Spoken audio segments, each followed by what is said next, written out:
Hi there, these comments are for RB, and good afternoon to you. And I'm listening to a speaking practice test you sent me. You are one of my TOEFL Speaking Bootcamp course students. Right now, give me a quick second here. I need to find I have the writing rubrics here, but let me get the speaking.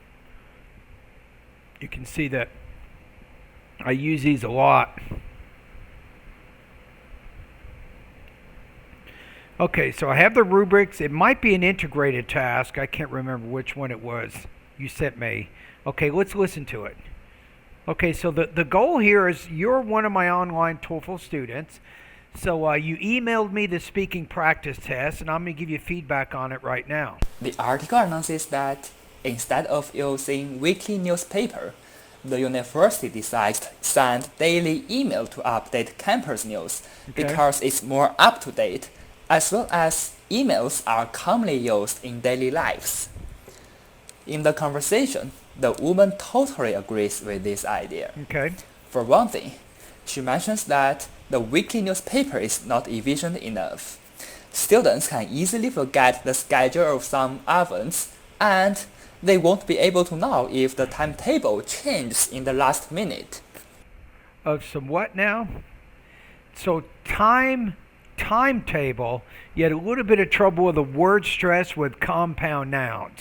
Let me listen to this. The woman totally agrees with this idea. I need to check something I wasn't quite sure that you said. For one thing, she mentions that the weekly newspaper is not efficient enough. Students can easily forget the schedule of some events and some events. Word stress. We've uncovered a word stress issue.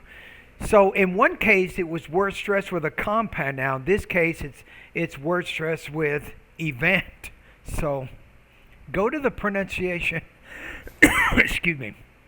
Go to the pronunciation part of my course. Study the lessons on word stress. I think that's pronunciation lessons 25 through 27 or something. I can't remember exactly the numbers, but I think that's going to help you.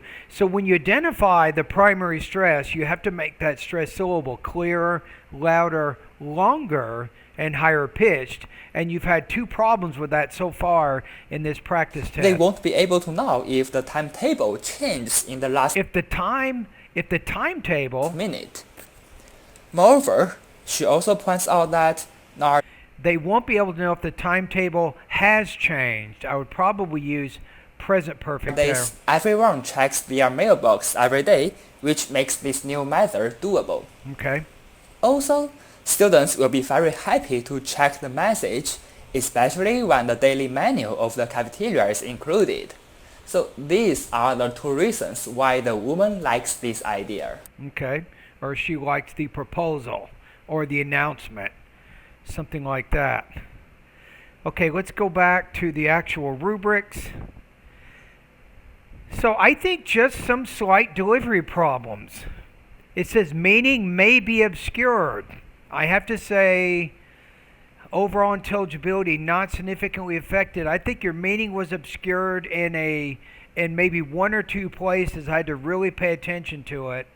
And if you go to the 4, it says do not affect overall intelligibility. So I think part of your delivery, at least in some parts of your response, it fits more into the 2 range.